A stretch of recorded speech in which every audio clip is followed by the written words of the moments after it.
Never. We have to bring our A game. Yeah, we might have a big number. 3-hour show tomorrow. Woof. Wemby finally has a point guard, and he's one of the best ever. Chris Paul joining the Spurs on a one-year, $11 million deal. Paul turned 39 in May. Spurs will be his 7th team as he starts year 20. The good news for you, Brew, when Paul arrives, winning follows. Every team, it's true. Look at the numbers. The Warriors. He got credit for the Warriors. It's just Josh is doing his job. You want him to lie about it? They went up almost. Those are big jumps, though. Well, what would a 2% jump wilds be for the Spurs? 2% jump for the Spurs, unfortunately, would only 22 be and a half. 26 Yeah. It'd be wins, 22. something like No, that. no, They no. get They were one at win. 22. Yeah, they're 22. They get one. yeah. No, it would be low. One win would jump be would be 10%. No, Trust not of me. 22, buddy.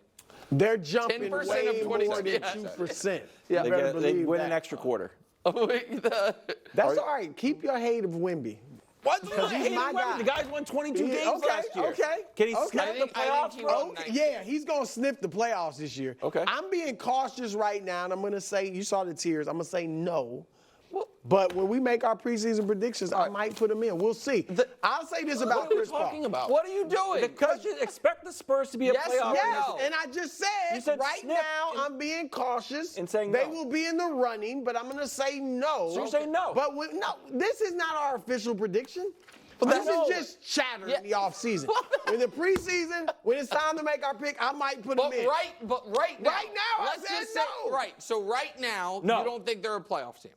You don't No, believe the in West Wemby? is as deep as Right, but it I gets. thought Wemby was going to be the league is MVP next Hakeem year. Olajuwon. No, I never said MVP next year. He will be better than Olajuwon, with all due respect to Hakeem, who was It phenomenal. was a failure if he's Hakeem Olajuwon. An utter disappointment. From the promise he's shown, yes. okay. He could be the GOAT, and you know I'm right. Well, I mean, sure. So Hakeem could was Brandon as Miller. phenomenal as Hakeem was. He wasn't going to be the GOAT. So here's the thing. The oldest player in the league, we all know who that is. It's LeBron. Second oldest player in the league, Chris Paul. And Chris Paul, it's not only the age, but the age plus the size. He's held off Father Time better than any small player, maybe other than Stockton played Stockton. it, I was going to say ever. But like Isaiah didn't play that long. And his history is not. Steph is, Steph might rewrite it. Right. But Steph's also. Have you ever seen Steph and CP3 stand next to each other? Steph is Steph's a considerably legit bigger. 6'3". Yeah, Steph, he's a legit 6'3", and I've stood next to Chris Paul. I'm right over 6 foot even, and I'm taller than Chris Paul. So I know he's listed at 6'1". Chris Paul's right under 6 feet tall. And if we show it to you the last 3 years, since they made the finals, the next year led the league in assists. Like, oh, okay, sweet. I was impressed. Yeah. The following year, you saw some deterioration. And then this past year, Didn't looked play nothing as much, obviously. right, but don't you think that's part of the plan?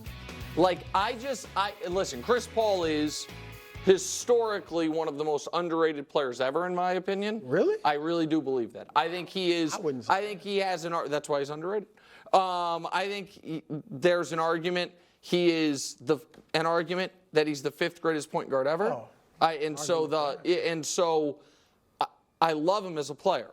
I don't think he is a difference maker on the court at all anymore. No, at all. I think maybe from a leadership off the court perspective, but as far as like, oh, now Wemby's going to have someone that knows how to throw an entry pass, I don't think that's going to be a big factor. For the Spurs look, I think his biggest impact could be on Stephon Castle.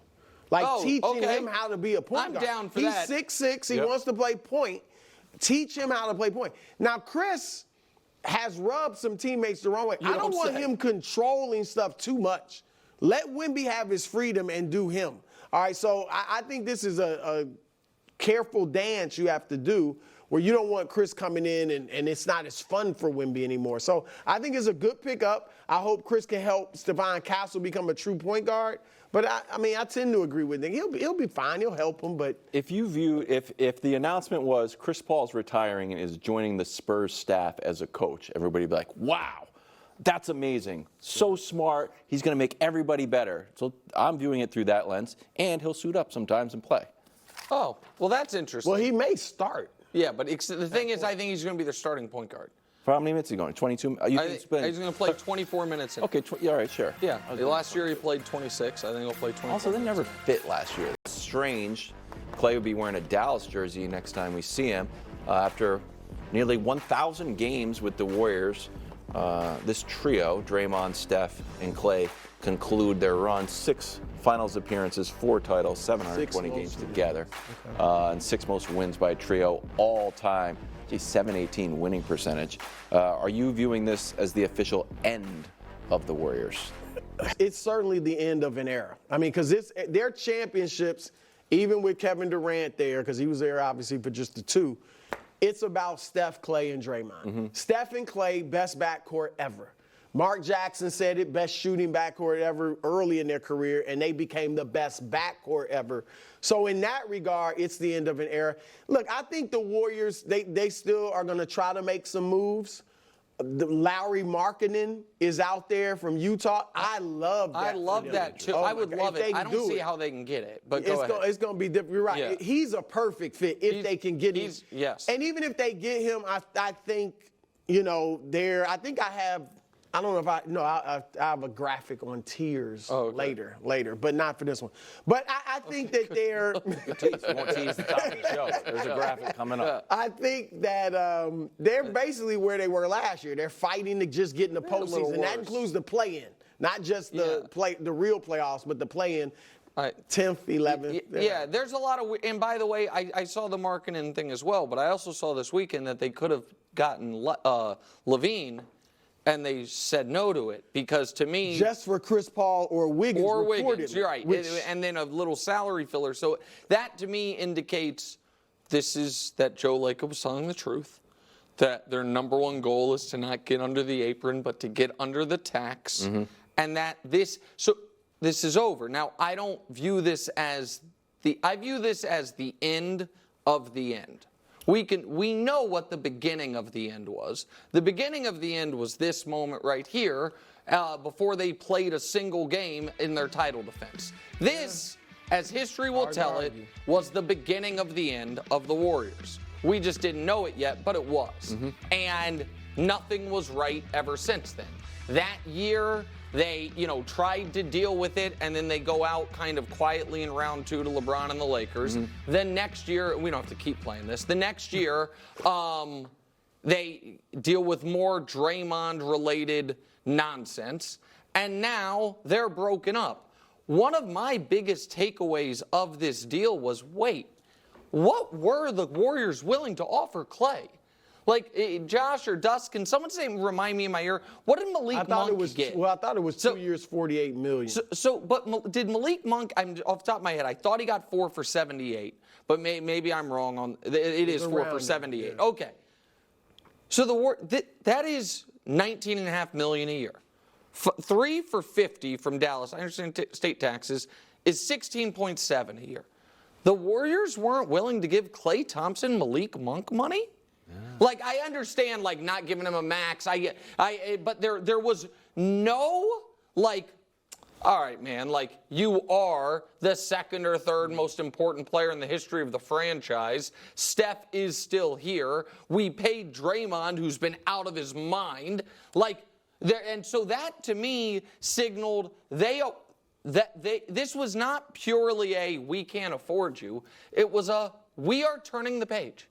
We as a franchise are turning the page, and we can't turn it fully with Steph, Clay, and Draymond all here. So we're not going to match in a world where Hartenstein's worth 87. And listen, I understand younger player, different position. It's not apples to apples, but there seemingly was no loyalty bonus for Clay, which maybe is good business, but it signaled to me the Warriors were done. The Warriors were turning the page. I'll ask you a question, Brew. So we just spent the last 5 minutes all right, Pelinka couldn't land the plane.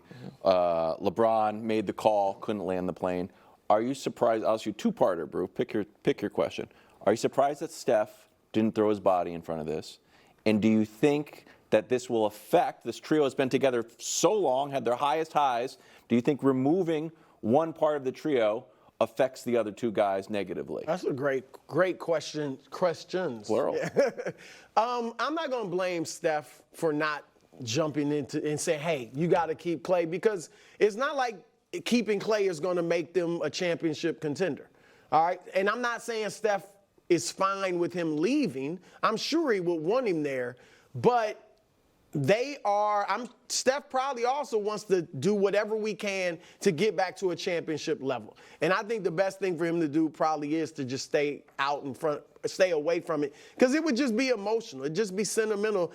If they re-sign Clay, would we be saying they're any better than they are today? I mean, he's better than nothing, which is what they have now. But I'm just saying. So the second part, Draymond, and I don't know what his relationship with Clay was, but when he kind of laughed it off on the podcast, remember when Clay stopped following him on social media and all that stuff, that shows that I think Draymond seems like he'll be fine.